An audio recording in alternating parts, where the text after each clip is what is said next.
Yep. We opened up practice yesterday. We had some film review and things like that Monday and conditioning stuff, and then yesterday we had good physical practice, and we'll get after it the next 2 days and start working on our next opponent, which will be Tennessee off the bye week. We'll begin with Murray Poole of Bulldog Illustrated. Hey, Kirby. I know Tennessee's off to a little slow start, but I know they've got some really good players. Jarrett Garantino, the quarterback, and Ty Chandler, running back. I guess the receivers they have, Jawan Jennings, we all I think remember him from the Hail Mary in 2016, and Marquez Callaway, the big tight end, Dominique Wood Anderson, Daniel Batuli on defense, and Nigel Warrior, pretty good players. I say that because I would like to get your comments on a lot of these guys, and I'm sure you came across them in the recruiting trails at Alabama and here now. Yeah, I know all those guys you mentioned very well, and they're part of our side of the conference. So you get to see them against other teams as you watch them, and we played against them a lot of those guys for 2 or 3 years. So I got a lot of respect for those guys. Really good football players. Those guys have all gotten better and developed. I've been able to watch them play, a lot of them since high school, and they got good football players. Okay, thank you. Next is Steve Moulton of WZZN. Hey, Coach, how are you today? Hey, Steve, doing good. So with attendance being an issue in college football, with the kind of atmosphere that you guys generated, a night game CBS and a top 10 matchup, and knowing what you guys have scheduled down the road, how important do you think it is for the health of the sport? I know this is kind of a 10,000-foot look at the health of the sport, but games like that to help college football as a whole, Coach? Yeah, I certainly think games like that are needed, especially right now. I just think they're really important. I think having a balance, to me, is as much about fan experience as it is matchups, and I think it's really important that your fans enjoy coming to your games. They have a good atmosphere.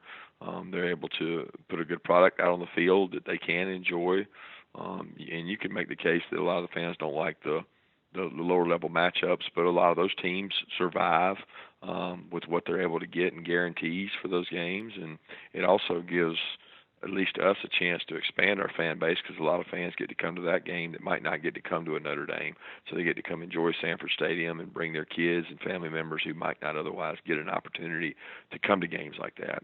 And I think all that's good for college football. The matchup we had and the amount of electricity in the game in the stadium was awesome. And you acknowledge that maybe every game can't be that way, but at the same time, you want more of them. Would a happy medium be? I know there was some talk about 9 conference games. Is that something that you're in favor of? You're not in favor of, Coach? Again, I leave judgment of that to the SEC office. I think Greg Sankey and his staff do a tremendous job researching that, and they're looking into all the options and possibilities.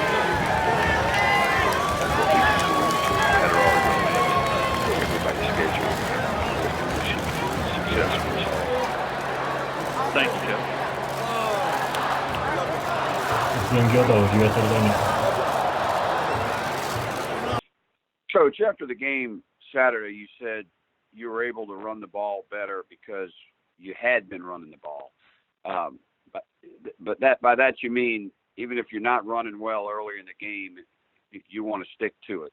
That's your philosophy?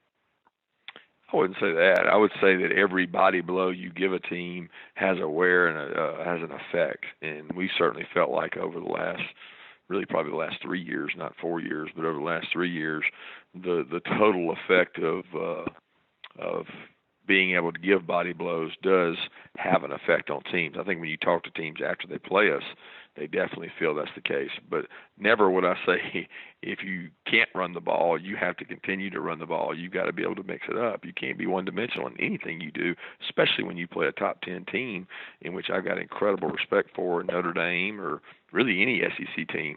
They've got to find ways to stop the run during the week, and most teams, that's the first thing they try to do is stop the run versus us. So we got to have some things to lighten the box and allow our playmakers outside to make some plays.